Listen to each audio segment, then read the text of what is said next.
شروع اللہ کا نام لے کر جو بڑا مہربان نہایت رحم والا ہے۔ ایک طلب کرنے والے نے عذاب طلب کیا جو نازل ہو کر رہے گا، یعنی کافروں پر، اور کوئی اس کو ٹال نہ سکے گا۔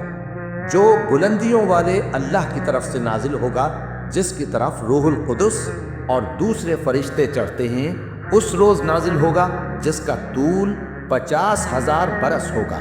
تو تم کافروں کی باتوں کو حوصلے کے ساتھ برداشت کرتے رہو۔ لوگ اس دن کو دور سمجھتے ہیں، جبکہ ہماری نظر میں وہ قریب ہے۔ جس دن آسمان ایسا ہو جائے گا جیسے پگھلا ہوا تانبا، اور پہاڑ ایسے جیسے رنگین اون، اور کوئی دوست کسی دوست کو نہ پوچھے گا، حالانکہ ایک دوسرے کو سامنے دیکھ رہے ہوں گے۔ اس روز گناہ گار چاہے گا کہ کسی طرح اس دن کے عذاب کے بدلے میں سب کچھ دے دے، یعنی اپنے بیٹے اور اپنی بیوی اور اپنے بھائی اور اپنا خاندان جس پہ وہ رہتا تھا، اور جتنے آدمی زمین پر ہیں، غرض سب کو دے ڈالے، پھر اپنے آپ کو عذاب سے چھڑا لے۔ لیکن ایسا ہرگز نہیں ہوگا۔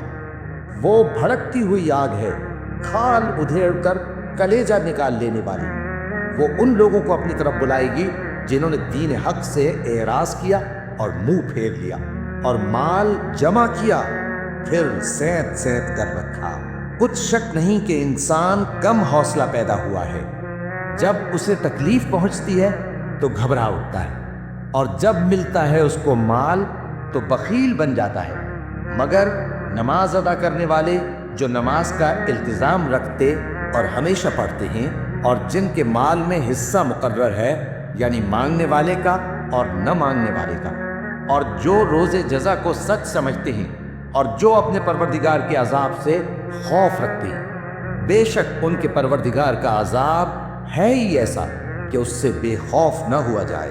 اور جو اپنی شرمگاہوں کی حفاظت کرتے ہیں مگر اپنی بیویوں یا باندیوں سے کہ ان کے پاس جانے میں انہیں کچھ ملامت نہیں، اور جو لوگ ان کے سوا اور طریقے ڈھونڈیں تو وہ حد سے نکل جانے والے ہیں، اور جو اپنی امانتوں اور اپنے عہد و پیمان کا پاس کرتے ہیں، اور جو اپنی گواہیوں پر قائم رہتے ہیں، اور جو اپنی نماز کی پابندی کرتے ہیں، یہی لوگ جنتوں میں عزت و اکرام سے ہوں گے۔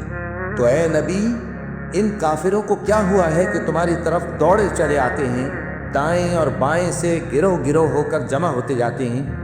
کیا ان میں سے ہر شخص یہ امید رکھتا ہے کہ نعمت کے باغ میں داخل کیا جائے گا؟ ہرگز نہیں۔ ہم نے ان کو اس چیز سے پیدا کیا ہے جسے یہ جانتے ہیں۔ بس مشرقوں اور مغربوں کے مالک کی قسم کہ ہم طاقت رکھتے ہیں، یعنی اس بات پر کہ ان سے بہتر لوگ بدل لائیں، اور ہم عاجز نہیں ہیں۔ تو اے پیغمبر، ان کو باطل میں پڑے رہنے اور کھیل لینے دو، یہاں تک کہ جس دن کا ان سے وعدہ کیا جاتا ہے وہ ان کے سامنے آ موجود ہو۔ اس دن یہ قبروں سے نکل کر اس طرح دوڑیں گے جیسے کسی مقابلے کے نشان کی طرف دوڑے جا رہے ہوں۔ ان کی آنکھیں